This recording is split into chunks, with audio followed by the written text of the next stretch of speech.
خطبہ نمبر 178، آپ علیہ السلام کے خطبے کا ایک حصہ، شہادت اور تقوی کے بارے میں۔ بسم اللہ الرحمن الرحیم۔ نہ اس پر کوئی حالت طاری ہو سکتی ہے اور نہ اسے کوئی زمانہ بدل سکتا ہے، اور نہ اس پر کوئی مکان حاوی ہو سکتا ہے، اور نہ اس کی توصیف ہو سکتی ہے۔ اس کے علم سے نہ بارش کے قطرے مخفی ہیں اور نہ آسمان کے ستارے، نہ فضاؤں میں ہوا کے جھکڑ مخفی ہیں، اور نہ پتھروں پر چیونٹی کے چلنے کی آواز، اور نہ اندھیری رات میں اس کی پناہ گاہ۔ وہ پتھروں کے گرنے کی جگہ بھی جانتا ہے اور آنکھوں کے دزدیدہ اشارے بھی۔ میں گواہی دیتا ہوں کہ اس کے علاوہ کوئی خدا نہیں ہے، نہ اس کا کوئی ہمسر و عدیل ہے، اور نہ اس میں کسی طرح کا شک ہے۔ نہ اس کے دین کا انکار ہو سکتا ہے اور نہ اس کی تخلیق سے انکار کیا جا سکتا ہے۔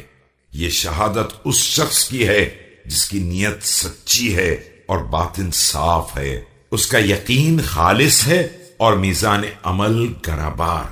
اور پھر میں شہادت دیتا ہوں کہ حضرت محمد صلی اللہ علیہ وآلہ وسلم اس کے بندے اور تمام مخلوقات میں منتخب رسول ہیں۔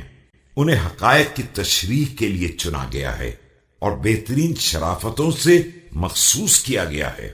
عظیم ترین پیغامات کے لیے ان کا انتخاب ہوا ہے اور ان کے ذریعے ہدایت کی علامات کی وضاحت کی گئی ہے اور گمراہی کی تاریکیوں کو دور کیا گیا ہے۔ لوگوں، یاد رکھو، یہ دنیا اپنے سے لو لگانے والے اور اپنی طرف کھینچ جانے والے کو ہمیشہ دھوکہ دیا کرتی ہے۔ جو اس کا خواہش مند ہوتا ہے اس سے بخل نہیں کرتی ہے، اور جو اس پر غالب آ جاتا ہے اس پر قابو پا لیتی ہے۔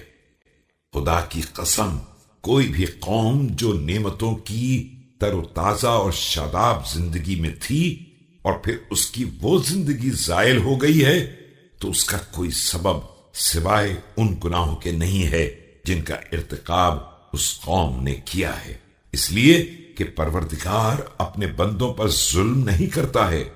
پھر بھی جن لوگوں پر عتاب نازل ہوتا ہے اور نعمتیں زائل ہو جاتی ہیں، اگر صدق نیت اور توجہ قلب کے ساتھ پروردگار کی بارگاہ میں فریاد کریں تو وہ گئی ہوئی نعمتوں کو واپس کر دے گا اور بگڑے کاموں کو بنا دے گا۔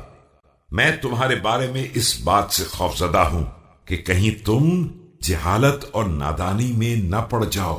کتنے ہی معاملات ایسے گزر چکے ہیں جن میں تمہارا جھکاؤ اس رخ کی طرف تھا جس میں تم قطعاً قابل تعریف نہیں تھے۔